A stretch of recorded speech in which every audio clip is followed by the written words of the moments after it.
Channel ini hanya khusus bagi mereka yang punya logika. Jadi buat Anda yang tidak punya logika, silahkan keluar aja dari channel ini. Karena ini spesifik bagi mereka yang mau mempergunakan logika, menjauhkan perasaan dan rasa bersalah mereka. Terima kasih. Terima kasih buat teman-teman semuanya yang sudah mau mensupport dan mendukung. Tidak ada aturan jelas dari OJK.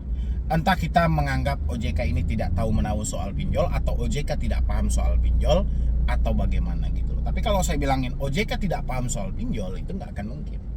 Ya, karena terbitnya izin dari pinjol legal itu sudah memenuhi tahap dan seleksi dari mereka semuanya. Ya, walaupun di balik itu semuanya ya ada terjadi kesepakatan-kesepakatan yang sedikit agak buram, ya saya juga nggak tahu lah ya. Yang penting OJK tidak paham pinjol itu mustahil.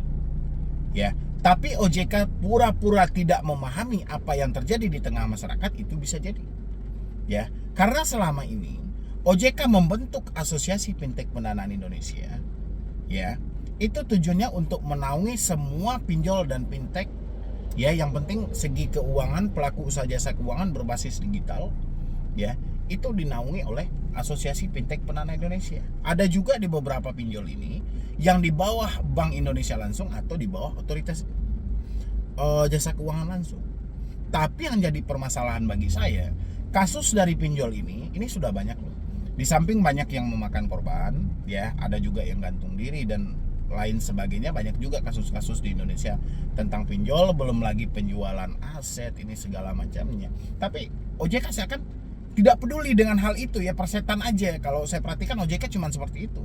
Ya terserah mau hancur, mau mati, mau hidup, ya OJK kayaknya terserah aja gitu. OJK lebih mementingkan kayak mana dia menaikkan omset dari pinjol ini. Contohnya kayak ada pinjol yang kemarin-kemarin itu bangkrut beberapa persen.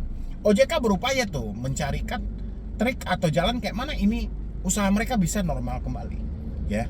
Bukan malah OJK mempelajari lagi ada apa ini dengan pinjol ini. Kenapa mereka, ya? Bagaimana dengan masyarakat? Kenapa begitu lemah daya pembayaran?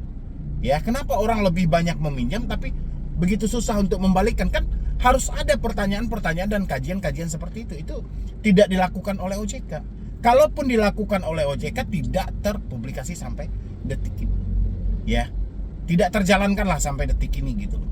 Ya kita juga nggak tahu, makanya saya bilangin tepat saat ini atau sudah pas saat ini orang-orang mengambil suatu kesimpulan, ya sudah bang, saya minggu depan nggak lebih, saya bulan depan ya sudahlah saya nggak mau bayar, saya tahun depan ya sudahlah bang saya nggak mau bayar. Ya wajar mereka mengambil inisiatif itu, ya, karena setelah logika mereka terbuka, mereka masuk ke solusi utang, mereka seakan menampakkan satu celah.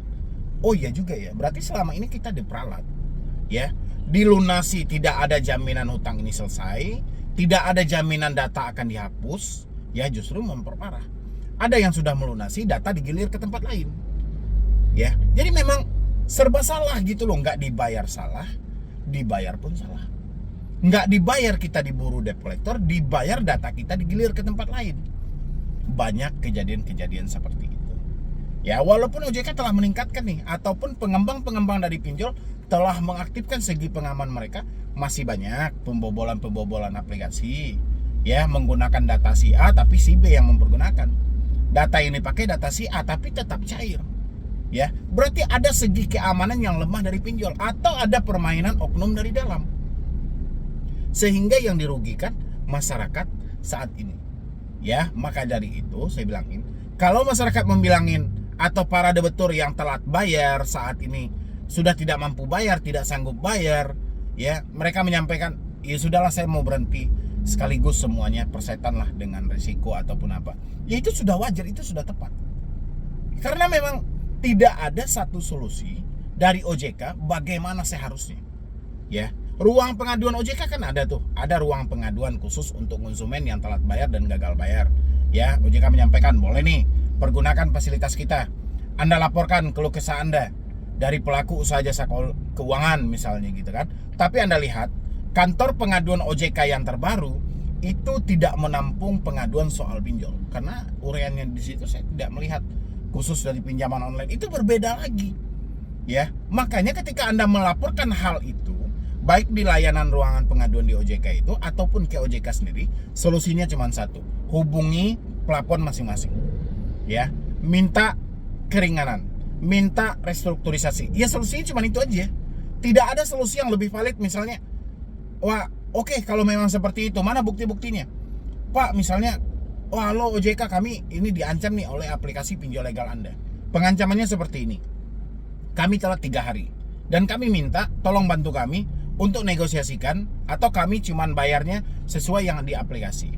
Jangan dibebankan kami dengan bunga yang sebesar ini, denda yang sebesar ini. Ya, OJK cepat respon dalam hal itu. Atau misalnya kami dicaci maki nih oleh debt collector. Kami diintimidasi nih oleh debt collector. Sesuai dengan 3 larangan Anda menyampaikan bahwa debt collector tidak boleh melakukan penagihan seperti ini. Sekarang kami temukan, ya, sesuai juga dengan ketentuan yang berlaku.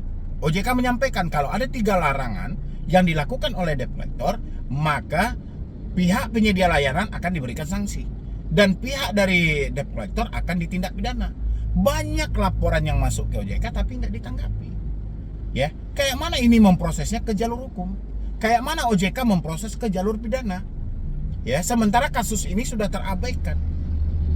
Saya rasa kalau di cross check lagi, kalau memang dicek lagi data-data pengaduan seluruh debetur yang ada di Indonesia, umumnya yang terjebak di pinjol mungkin ada puluhan juta di OJK. Ya kalau nggak dihapus ya, itu pasti banyak. Belum lagi di AFPI. Di AFPI juga banyak itu pengaduan-pengaduan yang seperti itu. Ya, tapi AFPI cuma membungkam hal itu. AFPI cuma menyampaikan, oh mana buktinya? Ya, oke sudah dapat buktinya misalnya gitu kan. Oh ini dia tidak menyebutkan nama aplikasi ini. Alangkah baiknya Anda laporkan itu ke pihak kepolisian. Apa salahnya dari cybercrime itu aja, dari nomor telepon ya, sebelum 48 jam mereka bisa cek itu dari aplikasi mana. Masa AFPI tidak menggunakan akses yang seperti itu? Kan bisa aja AFPI kerjasama dengan pihak kepolisian langsung menyampaikan ini dari aplikasi mana. Kan banyak pesan-pesan buta, diancam mau dibunuh, diancam mau diculik. Itu kan tindakan-tindakan yang cukup merugikan dan menambah kepanikan dari masyarakat. Mereka dengan kasus ekonomi yang saat ini aja udah lumayan panik, belum lagi desakan dari debt collector, belum lagi tagihan yang mau dibayar, dan jembatan hal inilah yang tidak ada dari OJK.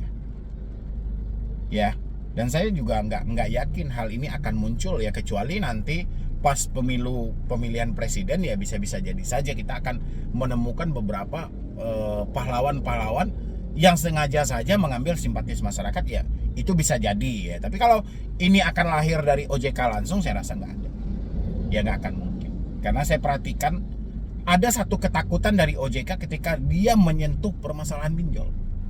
Ya, seakan ada yang menekan OJK di posisi itu. Nyatanya berapa banyak kasus yang diabaikan. Berapa banyak masyarakat yang menderita melapor ke OJK tapi tidak ada tanggapan. Tapi tidak ada solusinya. Berarti ada sesuatu hal yang sedang ditutupi OJK saat ini.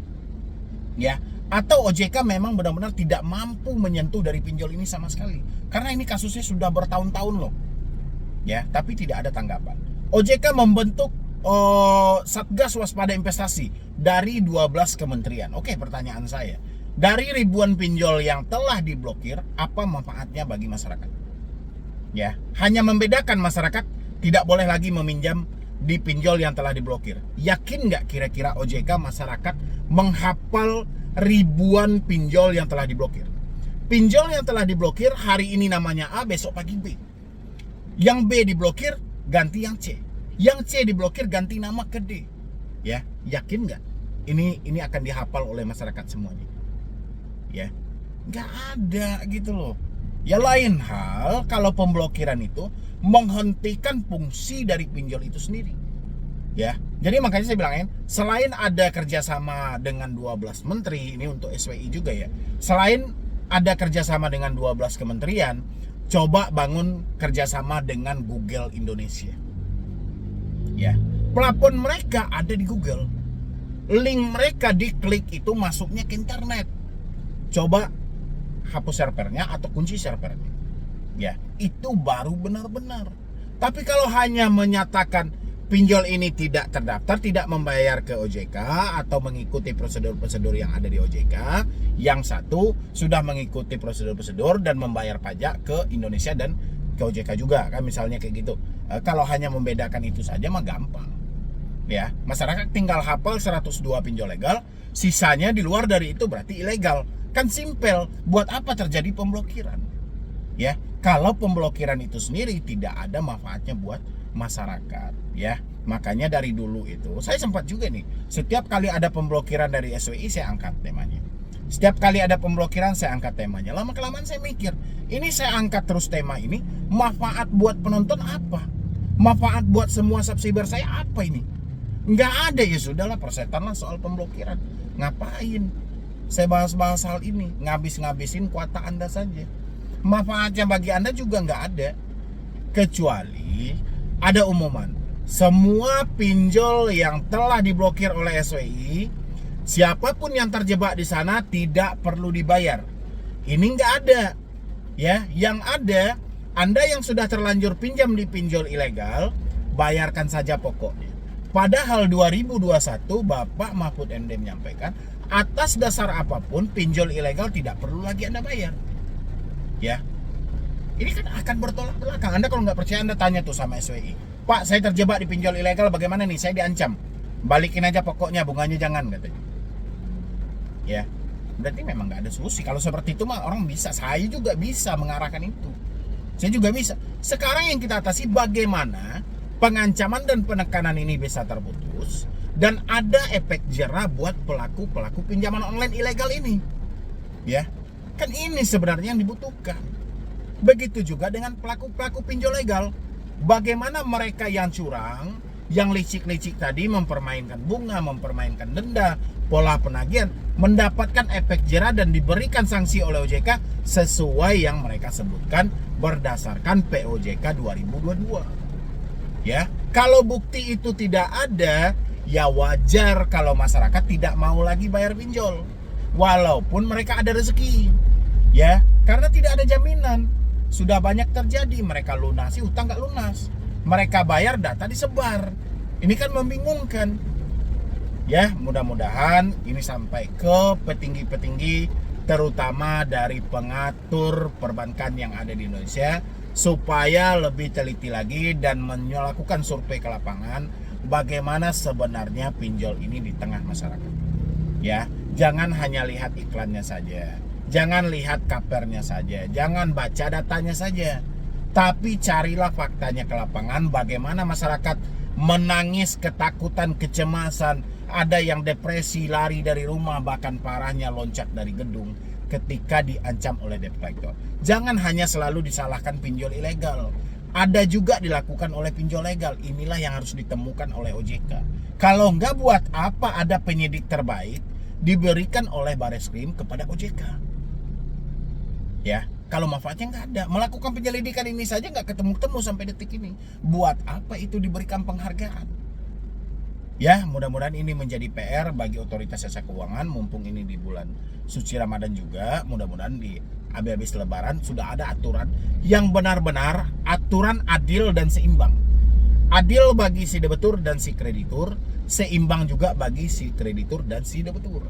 Jangan hanya seimbangnya bagi si kreditur saja, adilnya bagi si kreditur saja, si debiturnya tidak. Ya, mudah-mudahan OJK menjadikan hal ini PR dan bisa video ini sampai ke mereka sebagai bahan untuk mengintrospeksi dari internal OJK, ada apa selama ini kita kok tidak becus mengurus dari pinjaman online. Ya, mungkin dari saya cuma itu aja buat teman-teman semuanya yang terjebak saat ini. Ya sudah, kalau memang tidak mampu ya kita apa boleh buat, ya cuman itulah solusi terbaik hari ini. Ya, tidak ada juga ruang untuk mengadu.